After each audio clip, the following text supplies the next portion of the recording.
मृत्यु सत्य है। एक राधेश्याम नामक युवक था। स्वभाव का बड़ा ही शांत एवं विचारों वाला व्यक्ति था। उसका छोटा सा परिवार था, जिसमें उसकी माता पिता, पत्नी एवं 2 बच्चे थे। सभी से वो बेहद प्यार करता था। इसके अलावा वो कृष्ण भक्त था और सभी पर दया भाव रखता था। जरूरतमंदों की सेवा करता था, किसी को दुख नहीं देता था। उसके इन्हीं गुणों के कारण श्री कृष्ण उससे बहुत प्रसन्न थे और सदैव उसके साथ रहते थे। और राधेश्याम अपने श्री कृष्ण को देख भी सकता था और बातें भी करता था। इसके बावजूद उसने कभी ईश्वर से कुछ नहीं मांगा। वह बहुत खुश रहता था, क्योंकि ईश्वर हमेशा उसके साथ रहते थे, उसे मार्गदर्शन देते थे। राधेश्याम भी श्री कृष्ण को अपने मित्र की तरह पुकारता था और उनसे अपने विचारों को बांटता था। एक दिन राधेश्याम के पिता की तबीयत अचानक खराब हो गई। उन्हें अस्पताल में भर्ती किया गया। उसने सभी डॉक्टर के हाथ जोड़े, अपने पिता को बचाने की मिन्नतें की, लेकिन सभी ने उससे कहा कि वो ज़्यादा उम्मीद नहीं दे सकते और सभी ने उसे भगवान पर भरोसा रखने को कहा। तभी राधेश्याम को श्री कृष्ण का ख्याल आया और उसने अपने कृष्ण को पुकारा। कृष्ण दौड़े चले आए। राधेश्याम ने कहा, मित्र, तुम तो भगवान हो, मेरे पिता को बचा लो। कृष्ण ने कहा, मित्र, यह मेरे हाथों में नहीं है। अगर मृत्यु का समय होगा तो होना तय है।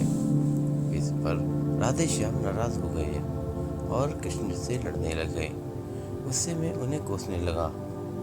भगवान ने भी उसे बहुत समझाया, पर उसने एक ना सुनी। तब भगवान कृष्ण ने उससे कहा, मित्र, मैं तुम्हारी मदद कर सकता हूँ, लेकिन इसके लिए तुम्हें एक कार्य करना होगा। राधेश्याम ने तुरंत पूछा, कैसा कार्य?